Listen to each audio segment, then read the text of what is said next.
इस deep dive में आपका स्वागत है। आज हम एक बहुत ही दिलचस्प दोहे की पड़ताल करेंगे। कवि हैं बिहारी लाल और समय है आज से लगभग 400 साल पहले का। और हमारा मिशन ये देखना है कि कैसे सिर्फ दो छोटी पंक्तियां संचार की एक पूरी मास्टर क्लास हो सकती हैं। तो दोहा कुछ इस तरह है। नैननी सों दरसाई के कहत कथा कछु और, भ्रम रहो सो हिये भरो, चंचल चित चित जोर। ठीक है, तो इसे थोड़ा खोलते हैं।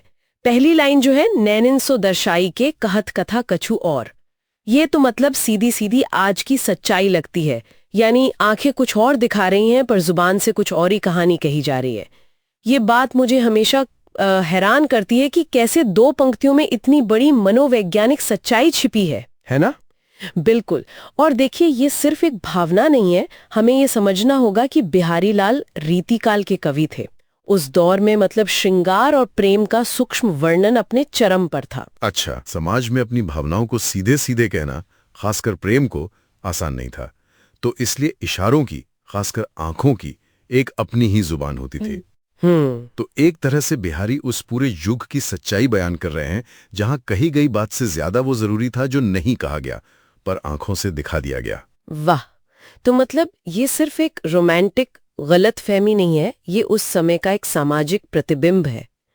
और यहाँ जो लड़ाई है वो जुबान और आंखों के बीच की है। तो फिर इस लड़ाई का नतीजा क्या होता है? हाँ, यहीं पर दूसरी पंक्ति आती है, भ्रम रहो सो हिय भरो, चंचल चित चित जोर। इसका मतलब क्या हुआ? इसका मतलब है पूरी तरह से भावनात्मक अराजकता। पहला शब्द है भ्रम, यानी कंफ्यूजन। पर बिहारी यही नहीं रुकते, वो कहते हैं हिय भरो, यानी दिल इस भ्रम से लबालब भर गया है। लबालब। हाँ, ये कोई हल्की फुल्की उलझन नहीं है, ये एक गहरी, भारी कर देने वाली स्थिति है। और इसका असर दिमाग पर होता है। चंचल चित, यानी मन बेचैन हो जाता है, अस्थिर हो जाता है। तो ये शब्दों और आंखों के टकराव का सीधा नतीजा है, दिल में गहरा भ्रम और दिमाग में बेचैनी। ये तो मुझे आज के जमाने के वो जो रीड रिसीट्स ऑन होते ना, वैसा लग रहा है। किसी ने मैसेज पढ़ लिया है पर कोई जवाब नहीं, मन में वही चंचलता और भ्रम पैदा होता है। लेकिन क्या ये सिर्फ प्रेम की बात है? मुझे तो लगता है ये उलझन किसी भी रिश्ते में हो सकती है। बिल्कुल, और यही तो इस दोहे की असली प्रतिभा है। ये सिर्फ प्रेम के बारे में नहीं है, ये इंसान के मनोविज्ञान के बारे में है। ये तर्क, यानी जो कहा गया, और भावना, जो महसूस किया गया, उसके बीच का एक शाश्वत संघर्ष है। अच्छा, बिहारी हमें बता रहे हैं कि जब हमारी आंखें, हमारी सहज वृत्ति हमें एक संकेत देती है और शब्द हमें दूसरा, तो दिमाग, वो क्या कहते हैं, पंगु हो जाता है। उसे समझ नहीं आता कि किस पर भरोसा करे। और इसी लकवे का नाम है भ्रम और चंचलता। सही। तो अगर हम इन दोनों पंक्तियों को एक साथ रखें तो बिहारी हमें क्या बड़ी तस्वीर दिखा रहे हैं।